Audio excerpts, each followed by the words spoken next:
Next, find the perimeter of the figure, this full figure. Perimeter means what?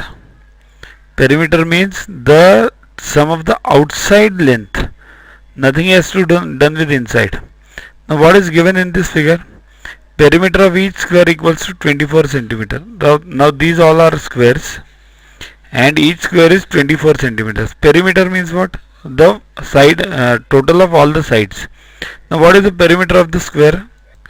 Perimeter of a square equals to 4 into length. Length means this side. So 4 into this side. So 24 equals to 4 multiplied by side.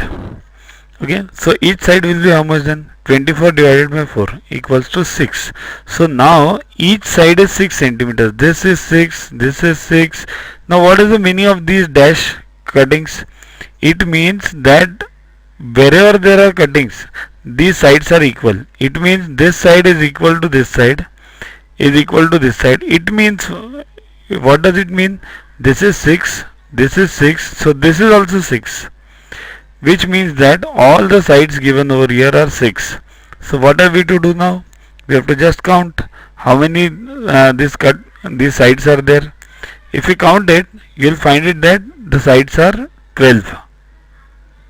So perimeter of the whole figure becomes 6 multiplied by sides, means number of sides 12.